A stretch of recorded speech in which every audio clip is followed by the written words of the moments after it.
नमस्ते एवरीवन।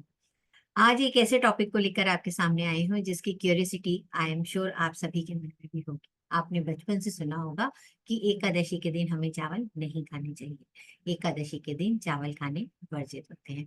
तो आइए आज इसी के फैक्ट्स जानने की कोशिश करते हैं कि ऐसा हमारे पुराणों में क्यों कहा गया है या ऐसा हमारे बड़े बुजुर्ग आज तक हमें क्यों कहते रहे हैं। तो अगर सबसे पहले धार्मिक कारण के बारे में बात करें तो विष्णु पुराण में ऐसा लिखा गया है कि इस दिन चावल खाने से यानी एकादशी के दिन चावल खाने से आपको पुण्य प्राप्त नहीं होता है। विष्णु पुराण में ही ये लिखा है कि ये हविष्य अन्न यानी देवताओं का भोजन है और देवताओं के आदर में ही एकादशी के दिन चावल नहीं खाया जाता। एक और अन्य मान्यता के अनुसार महर्षि मेधा ने माता शक्ति के क्रोध से डरकर उनके क्रोध से बचने के लिए एकादशी के दिन ही अपने प्राणों का त्याग कर दिया था और बाद में उनका जन्म चावल और जौ के रूप में हुआ था। इसीलिए भी हम अ, इसी कारण से भी हम एकादशी के दिन चावल नहीं खाते हैं। अगर वैज्ञानिक कारण के बारे में बात करें तो चावलों में जल तत्व की प्रधानता होती है और इसकी वजह से चावल खाने से आपका मन ज्यादा विचलित होता है।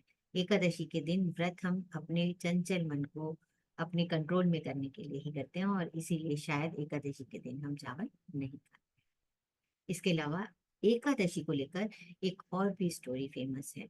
वो जगन्नाथपुरी टेम्पल के बारे में है। ऐसा कहा जाता है कि एकादशी के दिन जगन्नाथ टेम्पल में चावलों का विशेष महाभोग होता है, महाप्रसाद होता है।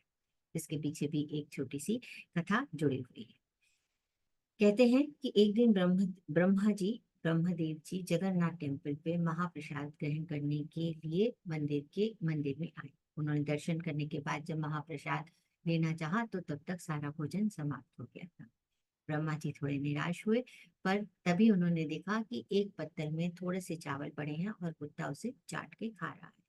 उन्होंने उन्होंने सोचा सारे के सारे विश्व के जो प्राणी हैं वो एक समान है, सारे के सारे जगन्नाथ जी के भक्त हैं।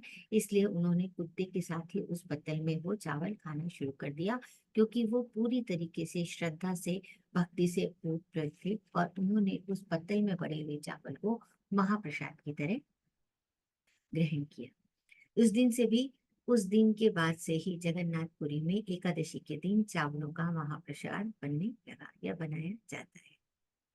जगन्नाथपुरी में महाप्रसाद का भी विशेष महत्व है।